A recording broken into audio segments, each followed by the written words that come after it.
Hello and welcome, ladies and gentlemen, to Define Disaster. This is Battlefield 4, and today we're going to be talking about my personal wishes and expectations for the next Battlefield title in 2016.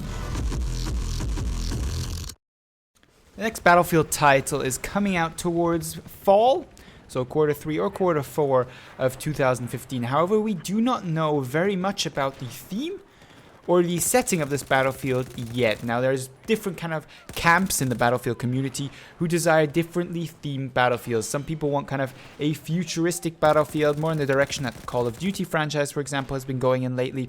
Some people want a World War I or World War II battlefield, something we haven't had for a very long time. And then there's just the odd one out like me, who actually wants another modern day military battlefield. So kind of the same setting we had for Battlefield 3, or Battlefield 4. Now, the next Battlefield is definitely going to be a seller. There's no questions there, but everybody has their personal opinions on what they want to see kind of improved over the version of Battlefield 4. So you could say this is very much a wish list for Battlefield 5 or Battlefield Bad Company 3 or whatever the Battlefield title is going to be called. Or I guess you could also call it or name it a critical analysis of what I wish wasn't the case in Battlefield 4. First thing I would like to see in the next Battlefield is more maps designed around the rush game mode. In Battlefield 4, a lot of the rush maps feel very much like a conquest version. Simply slap down some MCOMs and that equals your rush map.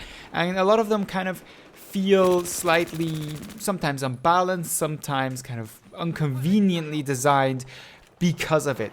So I would like to see more rush maps designed very much around that game mode.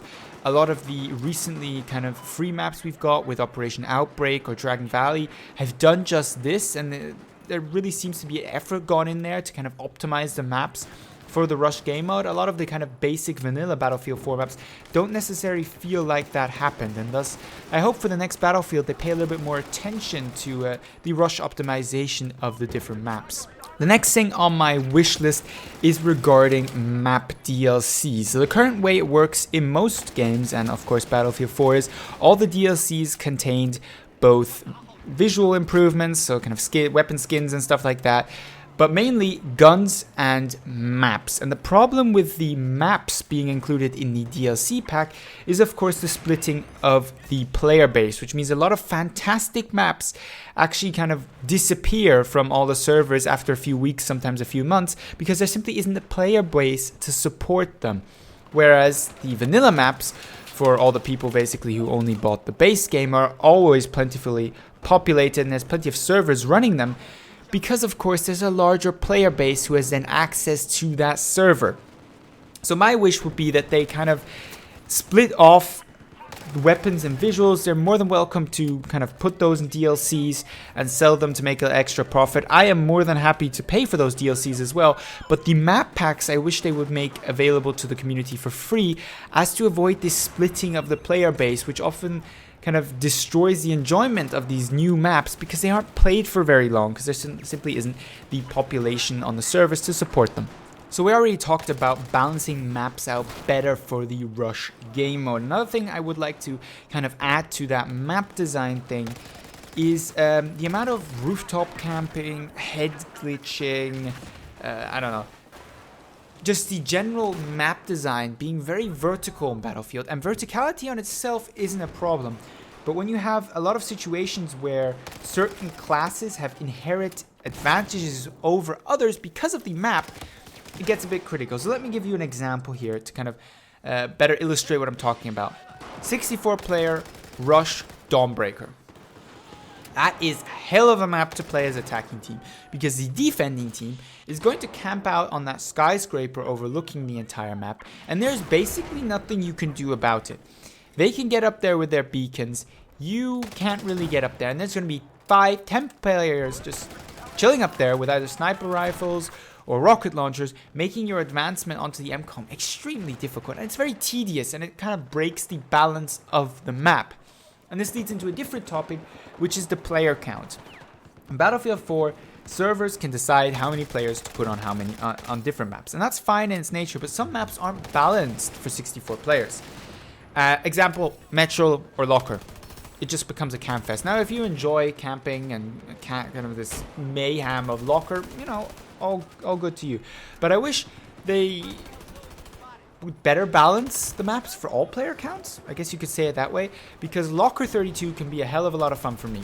Locker 64 is basically chilling in a corner with an LMG, hoping that not 5 people at once round the corner. Everything under 5 you can take out because you're stationed there with your bipod, or you've got your C4 ready. So, I don't know, better orientate the maps also around their player counts. Some maps work well on kind of all numbers of players, some maps don't. So maybe take a look at why certain maps work well on everything from 16 to 32 and why certain maps don't, and try to integrate that into the future map design for the next Battlefield. Now, we've been speaking about kind of head glitch and cover, map design a lot, but there's also gadgets that, in my opinion, need to kind of be changed. I'm not a fan of indirect fire gadgets. That's the M320, that's the airburst, gadgets like that. They really, really get me pissed off because the player that's using them doesn't have to do a very large amount to actually, get his kill. In some situations, you can say, if somebody kind of snipes you with an M320, wow, okay, congratulations, that takes skill. But very often, indirect fire weapons are used where somebody's behind cover, playing that cover effectively, and then just gets blown away because somebody takes out an airburst and just destroys you. Now, these weapons have seen a little bit of a nerf, especially airburst, since you can't use them through smoke anymore. That was an absolute nightmare. But still, I'm not a fan of indirect fire weapons, so I wish they wouldn't include as many of them in the future game. I understand that certain gadgets also have more tactical applications. The example would be the M320, busting through a wall to get to your enemies or flank. I have no problem with that. I think that's that's intelligent playing, and I do it myself. If I ever equip the M320, I really rarely do. But the whole indirect fire killing, I'm not a fan of. And that kind of leads us into the next topic, which is also gadget related, and that's the spawn beacons. I think the spawn beacons are an absolutely great mechanic, and it's definitely one that should stick around in Battlefield 4. What I do not like about them, though, is that in combination with the map design in Battlefield 4, it allows people to, first of all, get into spaces where they can only get with a beacon, allowing them to roof camp on many maps, and we already talked about this in Dawnbreaker, Siege of Shanghai, for example. And it, in some games, ruins the rush game mode. Because if a defending team loses a base but leaves a spawn beacon behind there, nobody can find it because it's a map like Pearl Market, where there's so many rooms you're never going to find that spawn beacon. They can keep on back-raging you, and I get back-raging is a legit tactic, but rush is all about a linear game mode. It's all about having a front and slowly advancing. So if a player is able to flank around and stab you in the back, that's absolutely fine. But they shouldn't have the opportunity to just consistently spawn in behind your entire team and get a free flank off. I'm not in agreement with that. So there's two ways of going about fixing this. One would be to somehow alter the spawn beacons so that they don't allow people to kind of get onto roofs all the time. With the back raging, the only place in Rush, the only way would be to remove them, and I'm not for that. So another way would be to change the rules of Rush, and by that I mean currently the defending team has access to bases it lost. It's not kind of locked out from going back there. If you would change that, so if you kind of block out that area for the defending team by just making it out of bounds once they lose that base after a certain amount of time, so they have time to retreat, that would avoid that whole problem, because if they leave their spawn beacon there, it's going to get destroyed. So they're not really going to be able to pull that off. So either way, this whole rush spawn beacon thing is a problem. I think it needs to be fixed, and I hope they kind of balance around that in the next Battlefield title. The last thing is on my list is the objective play and class balance. Now, Battlefield has done a lot to alleviate the problem where certain classes don't play the objective. This used to be snipers. These days, snipers have had a massive decrease in points. Their marksman bonus has been basically eradicated or put down to a maximum of 25, and objective play has been greatly increased. In some game modes, I wish they would kind of widen this out to more game modes. Currently, the best way to get points in Battlefield 4 is Conquest. I don't think certain game modes should give you a more score or a better score over other game modes. So let me explain what I mean by that. In Rush, you get 500 points for, I believe, arming, or 400 points, 400 or 500 points for arming and MCOM, and you get some more once it gets destroyed. That one person gets some.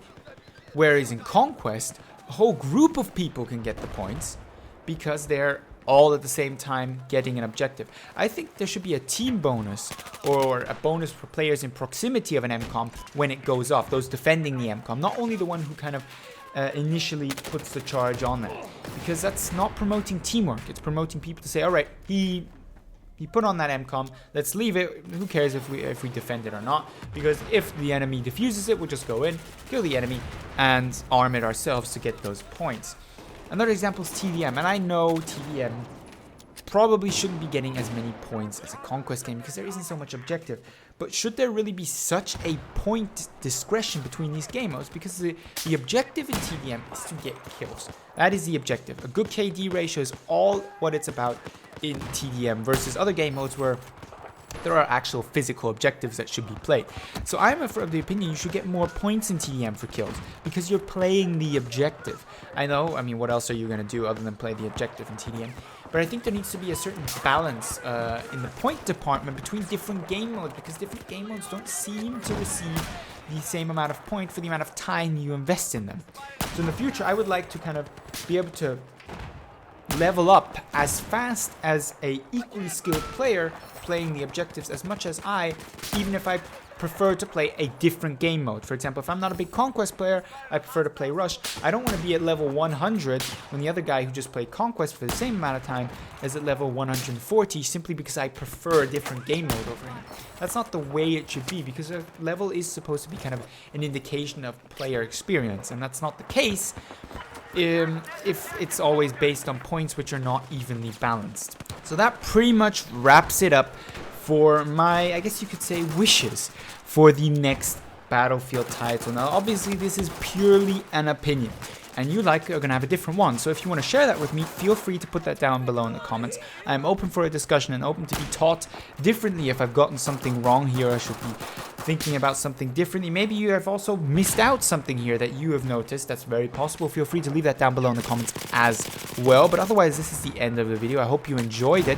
If you did, leave a like or subscribe to this channel. And otherwise, I will see you in the next Battlefield 4 video.